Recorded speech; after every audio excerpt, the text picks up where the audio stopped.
আসসালামু আলাইকুম বন্ধুরা, কেমন আছেন সবাই? আশা করি সবাই ভালো আছেন, সুস্থ আছেন। আর আলহামদুলিল্লাহ আমরাও খুব ভালো আছি, সুস্থ আছি। সোনালী রান্নাঘর অ্যান্ড ব্লগ চ্যানেলে আপনাদের প্রত্যেককে স্বাগত জানাই। আজকে আমি হাজারো গুণে ভরপুর বাস্তবি শাকের রেসিপি শেয়ার করবো আপনাদের সঙ্গে। তো আপনারা তো জানেন আমি কিছুদিন আগে শসা খেতে ঘুরতে গিয়েছিলাম, আর ওখান থেকে ফ্রেশ একদম টাটকা বাস্তবি শাক তুলে এনেছিলাম। অনেকের জায়গায় কিন্তু বেত শাক বলে বা বেটো শাক বলে, অনেক রকম জায়গায় অনেক রকম নাম বলে, কিন্তু আমাদের এখানে কিন্তু বাস্তবি শাক বলে। তো বাস্তবি শাক সানা কিন্তু সুপার টেস্টি হয়, আর খেতেও কিন্তু দেখতে যতটা সুন্দর হয় খেতেও খুব টেস্টি হয়। আর এই শাকের কিন্তু অনেক রকমের গুণাগুণ থাকে, আর এই গুণাগুণ নষ্ট না করে কিভাবে আপনারা বাস্তবিক শাক খেতে পারেন সেই রেসিপি আপনাদের সঙ্গে শেয়ার করতে চলেছি। তো বেশি বক বক না করে চলুন একদম মূল রেসিপিতে যাওয়া যাক। তো বাস্তবিক শাকের রেসিপি করার জন্য কিন্তু আমি প্রথমেই চলে গেলাম বাস্তবিক শাক তোলার জন্য। আর দেখতেই পাচ্ছ আমি সর্ষের ক্ষেতের মধ্যে দিয়ে হেঁটে চলে যাচ্ছি, কারণ আমি বাস্তবিক শাকটা তুলবো কিন্তু সর্ষের জমি থেকে। তো চলুন বাস্তবিক শাকটা প্রথমে তুলে নিই। তো দেখতেই পাচ্ছেন সর্ষের ক্ষেতে চলে এসেছি, আর এদিকে কিন্তু অনেক বাস্তবি শাক হয়ে আছে। তো আমি একে একে বাস্তবি শাকগুলো তুলে নিচ্ছি।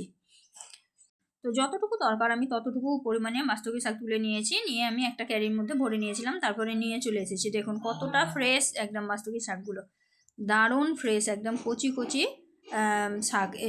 যেগুলো শাক বিক্রি করে সেই শাক তুলনায় এই শাক কিন্তু অনেক টেস্টি হয়, অনেক সুস্বাদু হয়, আর অনেক সুন্দর হয়। আর এগুলো কিন্তু আমাকে আর একজন তুলে এনে দিয়েছিল, আমাদের পাশে বাড়ি। তো ও কিন্তু মানে বেছে বেছে তোলে নি, ঘাস সহ একদম তুলে নিয়ে চলে এসেছে। তো এটাও কিন্তু মানে সরষা ক্ষেত বা গমের ক্ষেত থেকেই তুলে আনা। তো আমি যেহেতু কিছুটা তুলে এনেছিলাম, তো ওইটার সঙ্গে এইটা অল্প পরিমাণে মিক্স দিব, কারণ শাক তো সিদ্ধ হওয়ার পরে অনেক কমে যায়, তার জন্য অল্প পরিমাণে মিক্সড করব বলে ওইটা যেহেতু বাছাই আছে তার জন্য এটা আমি বেছে নিচ্ছিলাম। আর এটা এত কচি মধ্যে থেকে হাতে দেখুন কত সুন্দর ভাঙা হচ্ছে। তো এই একই প্রসেসে কিন্তু আমি অনেকগুলো শাক বেছে নিব, যতগুলো আমার প্রয়োজন ততগুলোই করব, সব একদিনে করব না। তো এখানে কিন্তু আমি অনেকগুলো শাক পরিষ্কার করে নিয়েছি, দেখতেই পাচ্ছেন। দিয়ে এখন আমি সুন্দরভাবে জলে ধুয়ে পরিষ্কার করে নিচ্ছি, যেহেতু এটা মাঠের থেকে আনা, আর এটাতে কিন্তু জমিতে অনেক বিষ অনেক সার ব্যবহার করা হয়, তাই এটাকে ভালোভাবে ধুয়ে পরিষ্কার করে নিতে হবে। তো তার জন্য আমি ভালোভাবে হাত দিয়ে ধুয়ে পরিষ্কার করে নিচ্ছিলাম। আর এই শাক কিন্তু সব থেকে বেশি ভালো লাগে সানা খেতে, আর এই শাকটা কিন্তু রান্না খেতেও খুব মজা লাগে, কিন্তু আমাকে সব থেকে বেস্ট লাগে সানা খেতে। তো তার জন্য আমি আজকে এই শাকটা সানা করব। তো শাকটাকে সানা বলতে শাক ভর্তা, আপনাদের ওখানে কি বলে জানি না, আমরা শাক সানা বলি, কিন্তু অনেকে ভর্তা বলে।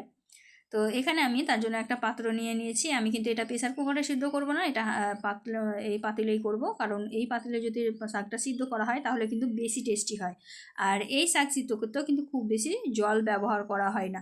এই শাক সিদ্ধ করতে অল্প পরিমাণে জল দিতে হবে, যাতে একদম জলটা শুকিয়ে যায়, তা না হলে এই শাকের গুণ কিছুই থাকবে না, আর টেস্টও চলে যাবে। তো তার জন্য কিন্তু অল্প পরিমাণে জল দিয়ে ঢাকা দিয়ে সিদ্ধ করে নিতে হবে। দেখতেই পাচ্ছেন আমি সবগুলো শাক দিয়ে দিলাম, আর এখন আমি অল্প পরিমাণে জল দিয়ে দিব। অল্প পরিমাণে জল দিয়ে ঢাকা দিয়ে এটাকে আমি সিদ্ধ হতে দিব। তো অল্প পরিমাণে জল আমি এখানে দিয়ে দিলাম, দিয়ে আমি ঢাকা দিয়ে দিলাম। ঢাকা দিয়ে আমি খুব যত 10 মিনিট মতো এটাকে সিদ্ধ করব, তাহলে কিন্তু সমস্ত জল শুকিয়ে সুন্দরভাবে সিদ্ধ হয়ে যাবে। তো দেখতেই পাচ্ছেন আমি মধ্যেখানে একবার ঢাকা তুলে আপনাদেরকে দেখিয়ে দিলাম শাকটা কতটুকু দিয়েছি, মানে কতখানি দিয়েছিলাম আর কতটুকু হয়ে গেছে। তো অনেক জল আছে দেখুন, শাকটাতে অনেক জল আছে, সম্পূর্ণ জল টেনে নেবে আর সুন্দর একদম শুকিয়ে যাবে, তখন কিন্তু আমাদের শাকটা সিদ্ধ হয়ে যাবে, তখন নামিয়ে নিতে হবে। তো আমি আবারও ঢাকা দিয়ে এটাকে সিদ্ধ করে নিয়েছিলাম, তারপরে দেখুন আমি দেখাচ্ছি একদম অনেক জল কমে গেছে, আর শাকটা কিন্তু পুরোটা সিদ্ধ হয়ে গেছে, আর অনেক পরিমাণটা অনেকটা কমে গেছে, দেখতে পাচ্ছেন অনেকটা কমে গেছে। আর এই জলটা আমি সম্পূর্ণ শুকিয়ে নেব, তা না হলে কিন্তু শাক ভর্তার স্বাদটা পাবেন না, সুন্দর স্বাদটাও পাবেন না, আর গুণটাও নষ্ট হয়ে যাবে।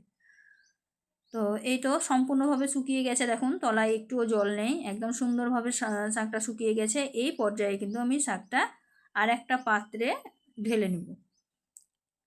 তো দেখতেই পাচ্ছেন আমি ভালোভাবে এটাকে ঘুরিয়ে ঝাঁকিয়ে এক জায়গা করে নিলাম। এখন আমি একটা বাটির মধ্যে ঢেলে নিচ্ছি। এই তো বাটির মধ্যে আমি ঢেলে নিলাম। তো কত পরিমাণে দিয়েছিলাম আর কতটুকু হয়েছে দেখুন। তো পারফেক্টভাবে আমার শাক সিদ্ধ হয়ে গেছে, এখন এটা ভর্তা করার পালা। তো ভর্তা করার জন্য কিন্তু আমি শাকটাকে আগে থেকেই সব কিছু কুচো করে রেখে দিয়েছি, এখন দিয়ে ভর্তা করে নিচ্ছি। তো প্রথমে দিয়ে দিচ্ছি লঙ্কা কুচি, তারপরে দিয়ে দিচ্ছি কুচি করা পেঁয়াজ যেটাকে ধুয়ে নিয়েছি আমি। তারপরে আমি এখন এর মধ্যে দেব স্বাদ মতো লবণ। যেহেতু আমি সিদ্ধ করার সময় কোনো রকমের লবণ ব্যবহার করিনি, তাই এখানে আমি স্বাদ মতো লবণটা দিয়ে দিচ্ছি। আর দেবো হচ্ছে কাঁচা সরিষার তেল। এভাবে শাক ভর্তা করলে কিন্তু অসাধারণ লাগে খেতে। তো এতেও আমি এখন কাঁচা সরষের তেলটা একটু বেশি পরিমাণে অ্যাড করবেন, তাহলে একটু ঝাঁট ঝাঁট আরও ভালো লাগবে খেতে। তো আমি দিয়ে দিলাম, দিয়ে ভালোভাবে হাত দিয়ে চটকে চটকে সমস্ত উপকরণ একসঙ্গে ভালোভাবে মাখিয়ে নিব। তো এভাবে চটকিয়ে চটকিয়ে মাখার পরেই কিন্তু আমাদের ভর্তা রেসিপিটা একদম রেডি হয়ে যাবে। আর এটা যেহেতু আমি একদম শুকনো শুকনো করে নামিয়েছিলাম, তার জন্যই কিন্তু দেখুন ভর্তা করার সময় একটুও জল বের হচ্ছে না। আর এইভাবে যদি ভর্তা করেন তাহলে কিন্তু অসাধারণ লাগে খেতে। তো বন্ধুরা, যারা যারা আমার ভিডিওটা কন্টিনিউ দেখো, তোমাদেরকে অসংখ্য ধন্যবাদ। আর এইভাবে আমার পাশে থাকবে আর আমাকে একটু সাপোর্ট করবে। আর সবাই ভালো থাকো, সুস্থ থাকো, এই কামনা আমি করি। আর তোমরাও একটু সবাই মিলে দোয়া করো যে উদ্দেশ্যে আমি ভিডিওগুলো তৈরি করছি সেটা যেন আমি খুব তাড়াতাড়ি সাকসেস হতে পারি, লক্ষ্যে পৌঁছাতে পারি তোমাদের ভালোবাসায়।